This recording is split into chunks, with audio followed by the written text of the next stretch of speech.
Magic Tree House, book number 23. Twister on Tuesday.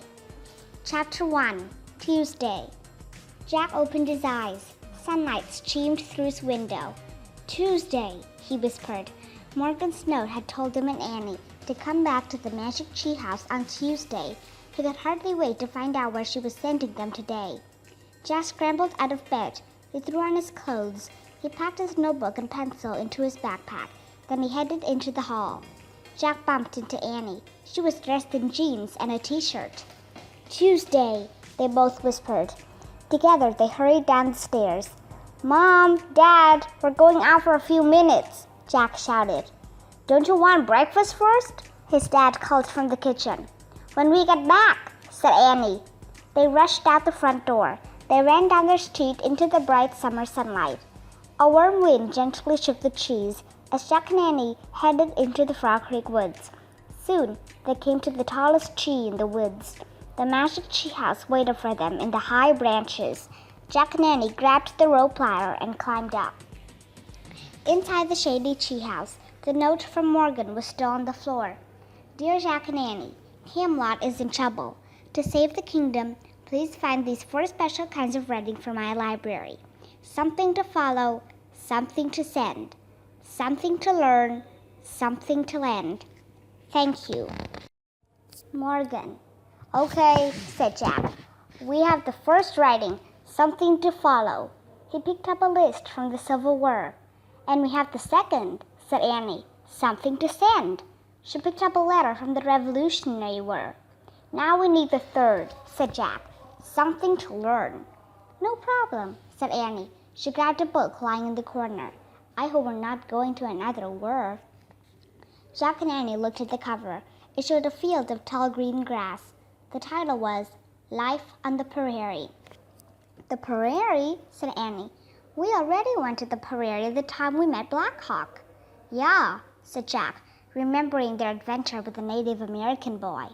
He opened the book and turned to a picture of an old-fashioned chain crossing the prairie.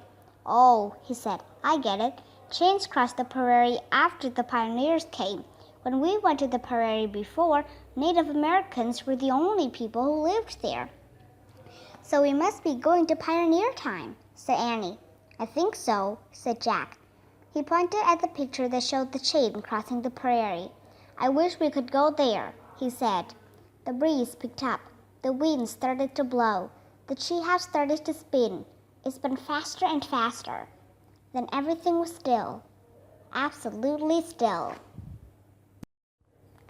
Chapter 2. Signs of Life. Jack opened his eyes. He was wearing pants with suspenders and a shirt with the sleeves rolled up. In place of his backpack was a leather bag. Annie was wearing a long dress and a sunbonnet. I like my hat, she said. It'll keep the sun off my face. Yeah, except the sun's not shining, said Jack. He and Annie looked out the window. The sky was cloudy. The treehouse had landed in a small grove of trees near a creek. Beyond the trees was a wide open prairie. Green grass and wildflowers swayed in a chilly wind. In the distance, a train puffed across the prairie. Sparks of fire came out of its smokestack. Huge clouds of black smoke billowed into the gray sky. Wow, said Jack. He looked at the picture of the train in their book and read, After the Civil War, the U.S. government built railroads to link the eastern and western parts of the country. By the 1870s, steam engines carried people across the Kansas prairie. Jack pulled out his notebook and wrote, 1870s, chains across Kansas. Let's get going, said Annie. We have to find the special writing from Morgan. She started down the ladder. Jack packed his things in his leather bag and climbed down after her. When he stepped onto the ground, Jack looked toward the west. The chain was gone. Only a thin trail of smoke floated across the sky. That train is cool, said Jack. Yeah, and so is that, said Annie. She pointed in the other direction. Far away in the distance, a line of covered wagons rolled through the rippling grass. Their white coverings billowed in the breeze. Jack pulled out their research book. He found a picture of the wagon chain. He read aloud, Wagons were the most common way for families to travel west. They could carry clothes, tools, food, and water. A line of wagons was called a wagon chain. The white cloth coverings over the wagons also made them look like sailing ships or schooners. For this reason, covered wagons were sometimes called prairie schooners. Jack looked at the wagons again. They did look like ships sailing across a rippling green sea. He wrote in his notebook, "Covered wagons equals prairie schooners." "Let's get a closer look," said Annie. She took off across the grass. Jack put away his things and ran after her. As they ran, the wind began to blow harder. The clouds overhead grew darker. "Wait, wait!" Jack finally called to Annie. "We'll never catch up to it." They both stopped running. Panting, they watched the wagon chain vanish over the horizon. Jack took a deep breath. "What now?" he said. They looked around. All Jack could see was the distant grove of trees with the tree house. With the chain and the wagon chain gone, there were no signs of life anywhere. No pioneer cabins, no Native American teepees. "How can we find the special writing?" said Jack. "There's nothing out here." "Oh, yeah?" said Annie. "What's that?" She pointed to a rusty pipe sticking out from the top of a small hill. Streaming from the pipe was a column of black smoke. "Oh, man," said Jack. "That's definitely a sign of life." Chapter 3. One-Room Schoolhouse. "Let's check it out," said Annie. She and Jack walked up the little hill. At the top, they saw that the rusty pipe was rising out of a wooden roof. They walked around to the other side of the hill. Beneath the wooden roof was a door. The door seemed to open into the hill itself. "What is this?" said Annie. "Let's find out," said Jack. He studied their research book until he found a black and white photograph. The photograph showed the same hill with the door. Since the prairie did not have many trees, wood was hard to find, so pioneers often made their houses out of sod bricks, which were blocks of earth cut out of the prairie. Sometimes a sod house was dug out of the side of a hill. It was called a dugout. Jack pulled out his notebook. He wrote, "Sod bricks equals blocks of earth. Dugout equals sod house covered out of hillside." Then Jack read more to Annie. "Tornadoes or twisters are common on the prairie, so many dugouts have storm cellars. A storm cellar was like a rough basement below the ground. During a twister, a storm cellar is the safest place to be." "Wow, maybe we'll see a twister," said Annie. "I hope not," said Jack. Then he read on. "A pioneer family built this dugout for a home. When they moved, the dugout became a schoolhouse. The schoolhouse had only one room. It had a storm cellar beneath it." Jack quickly wrote, "Some dugouts have storm cellars." "Hey, this is the place," said Annie. Jack looked up from his writing. "What place?" he asked. "Where's the best place to find our special writing? Something to learn?" asked Annie. Jack smiled. "A school," he said. Annie ran to the wooden door and knocked loudly. A moment later, the door creaked open. A girl peeked out. Her hair was in a tight bun, as if she were a grown-up, but she didn't look more than 16 or 17 years old. "Hi, I'm Annie," said Annie. "This is my brother Jack." The girl opened the door wider. "Hello, Jack and Annie," she said. "I'm your teacher, Miss Neely." "You're the teacher?" said Jack. Miss Neely seemed way too young to be a teacher. "Yes," she said, smiling. "Come in, you're late." Chapter 4. Reading Lesson. It was warm and dry inside the schoolhouse. Several oil lamps lit the darkness. "Class, meet Annie and Jack," the young teacher said. "What class?" thought Jack. There were only 3 kids. On one bench sat a small boy and a girl. The boy looked about Annie's age. The girl looked a little younger. On another bench sat a tall boy. He was tough-looking. "Welcome to our first day of school," said the young teacher. "Today's your very first day?" said Annie. "Yes, and our first day in this dugout. The family who lived here left for California a week ago," said Miss Neely. Jack and Annie peered around the room. The walls were made of dirt, The floor was made of wood. It was covered by a worn rug. Miss Nelly's desk was made from a barrel. A small coal stove was near her desk. A crate held a water jug, chalk, and 2 small blackboards. "It's a nice school," Annie said politely. "Thank you. We're very grateful for it," said Miss Nelly. "And where do you live?" "Well, Jack started. Then he stopped. He wasn't sure what to say. "Actually, we don't live around here," Annie said. "We're passing through." "You must be from the wagon train I saw this morning," Miss Nelly said. Annie nodded. Jack smiled.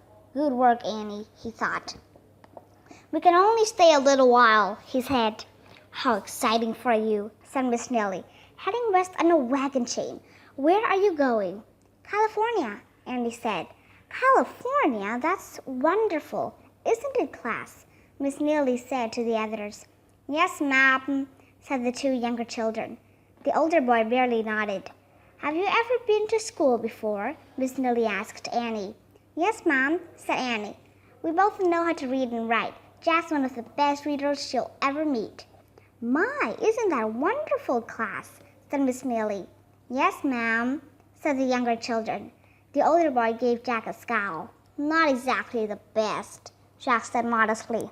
"I love to read," said Miss Nelly. "I'll read any book I can get my hands on." "Me too," said Jack. "Then perhaps you'd like to start off our first reading lesson of the school year," said Miss Nelly. "Sure," said Jack.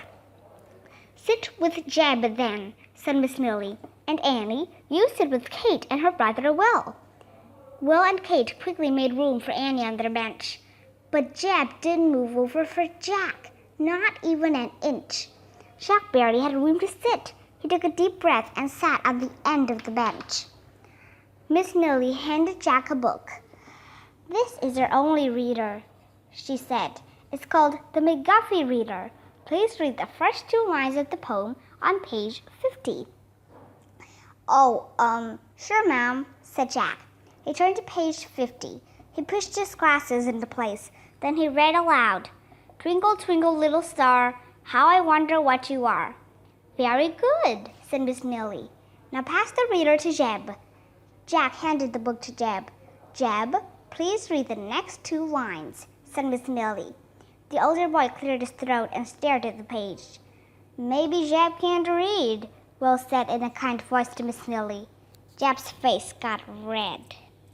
"Shut up, Will," he muttered. "Oh," said Miss Nelly. She looked confused. Jack felt sorry for Jeb. He wanted to give him some help. Barely moving his lips, Jack whispered, "Up above the world so high, like a diamond." Jeb turned to Jack with an angry look. "I don't need your help," he said. "Now, Jeb, don't get mad," said Miss Nelly. "And Jack, you shouldn't give people the answers." "I'm sorry," said Jack. Miss Nelly sighed and pulled out her pocket watch. She was starting to look tired. "Why don't you all go outside and have your new meal?" she said. "I'll stay in and prepare for our next lesson." Miss Nelly opened the door of the sod hut. Annie, Kate, and Will bounced up from their seats and started cheerfully out of the schoolroom. Jack turned to Jeb. "Hey, sorry for what happened," Jack said. Jeb just glared at him and didn't say anything. "Come on, Jack," Annie called outside the hut. "Kate wants us to eat with him." Jack hurried out the door. He didn't look back at Jeb. Chapter 5. Bully. The air outside was strangely still. The dark clouds still hovered in the distance. "Storm's coming," said Will. "We have to eat quickly before it starts to rain," said Kate. She and Will sat down on the grass. Annie and Jack sat beside them. Will opened a small burlap sack. He took out 4 lumpy objects. They looked like dark rocks. "Hey, there's one for each of us," said Kate. "One what?" asked Annie, frowning. "Sweet potatoes," said Will. He gave a potato each to Kate, Annie, and Jack. No thanks," said Jack, trying to give his back. "We don't want to take your lunch." "We have enough. Keep it," said Kate. "What do you do with it?" asked Annie, holding up her potato. Kate laughed. "Just bite," she said, "like this." Kate and Will bit into their cold sweet potatoes as if they were apples. "Cool," said Annie. She took a big bite out of her potato, too. but Jack just held on to his. He didn't quite feel like eating the cold brown potato.